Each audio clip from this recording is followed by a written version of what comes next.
Hey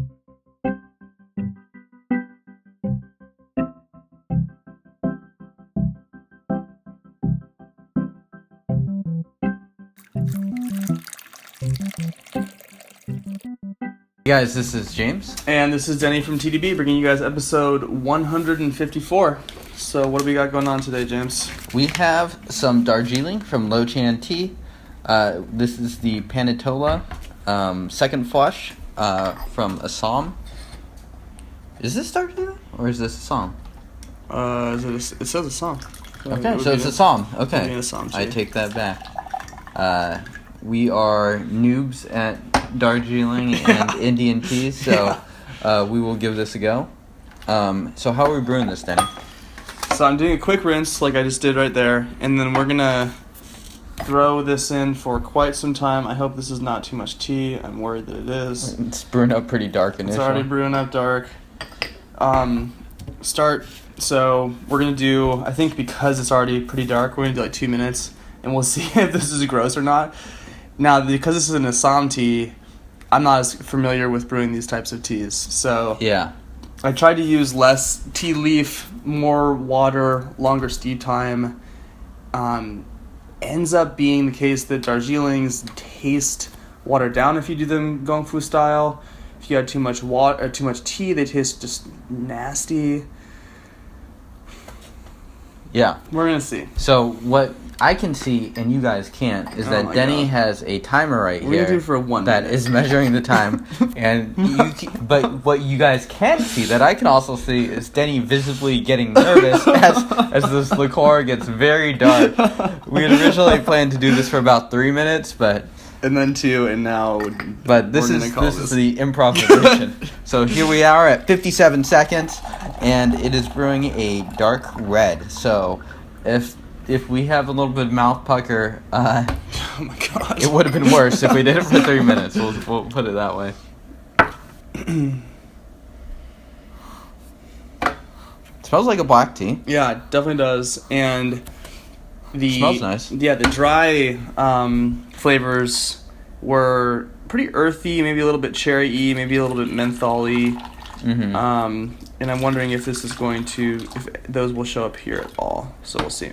We'll also see how gross this is. It's always a good measurement. It's probably only ourselves to blame if this is indeed 100% gross. All right, cheers. Cheers.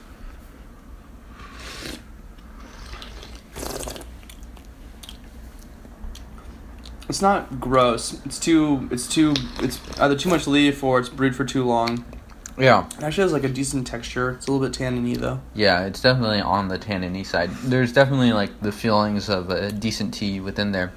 Should we toss this and give it another go? Yep. Boom. Just like that, folks at home. We're tea reckless. Yeah. So this is also now going to be... The leaves have basically expanded to completely fill the brewing vessel, and the brewing vessel itself is already hot. I'm basically just going to brew this like Gong Fu style. I'm going to brew this like it's black tea. Yeah, I mean, this is Gong Fu style. This is improvisation. So boom. We are brewing this Assam like a Chinese tea. Yeah. And why not? So I'm going to say that's probably good. Less red. Yeah. A little bit more... I can only orange. imagine that this would be disgusting if gone for the full time.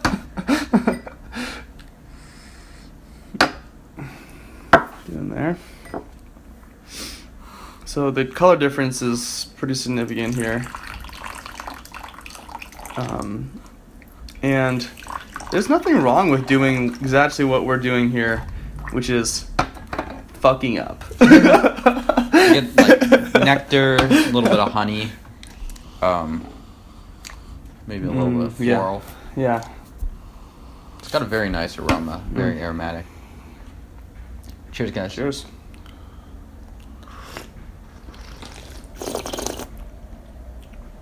Now, unfortunately, because we had that strong first steeping, and this is a lighter, more complex flavor, it's also harder to taste. That's correct, yeah. But it still has a little bit of that tannininess on the on the tip of the tongue.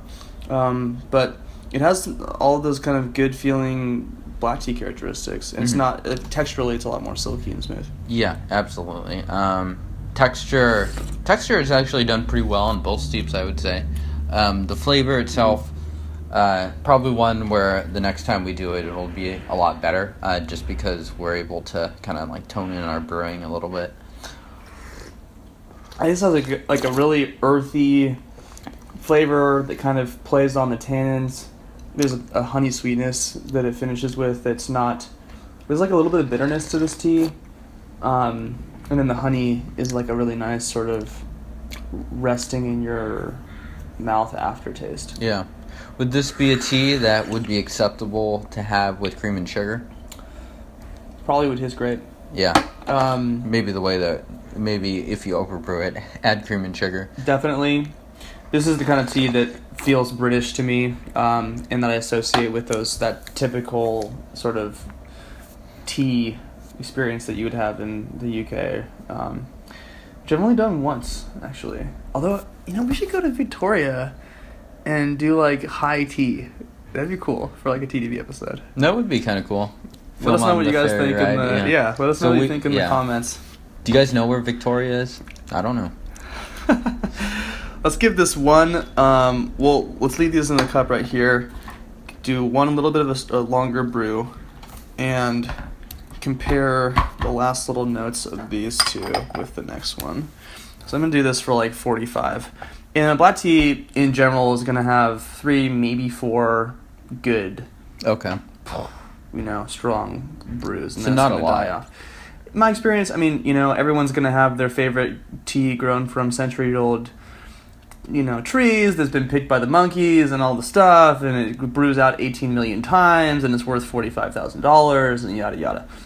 My experience has been that most black tea brews out 3 times really, really, really excellently, and then it dies off. Which is perfectly fine. Yeah. Come back to it.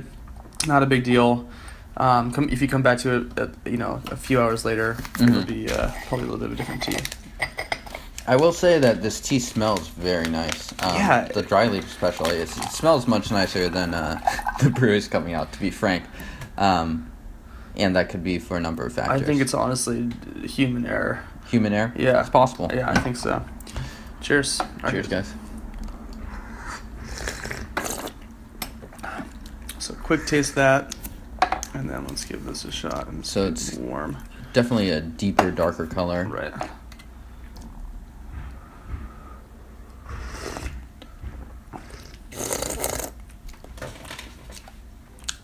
I'd say it's more tanniny than this one. Yeah. Stronger.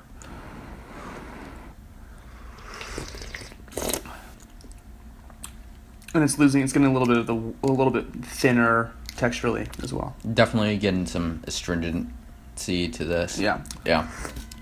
So I'd say optimal brewing parameters for this are going to be per 100 milliliters of water, probably like 2 grams of tea, and like a 15-second brew time to start, and go light to give it a shot. I think that would work best for this. So that's a little bit closer to how you normally brew your Chinese blacks or reds. It's almost exactly. Okay. Yeah. So this would perform, you think, well under those? I think so, yeah. I mean, if you can see how much tea is in the vessel right now, it's a lot. And that's why we're getting a little bit more of those tannin notes and having a little bit more of the bitterness in it. Right. But the quality of the tea, it looks pretty good. Smells great. The aroma is fantastic. It has a great dry leaf aroma smell as well. Yep. And kind of like Denny said, the aroma was strongest in earlier infusions. It's still got aroma, but it's starting to die off a little bit. Still pleasant, though. So if folks want to learn more about this tea, where should they check these guys out? Yeah, they should go to lochantea.com. You guys know what brewing parameters to not use, and you have a recommendation here of some brewing parameters that might be better. Yeah. Check us out at tdb.org. Hit that subscribe button down below. Thank you guys for tuning in, and cheers. Cheers.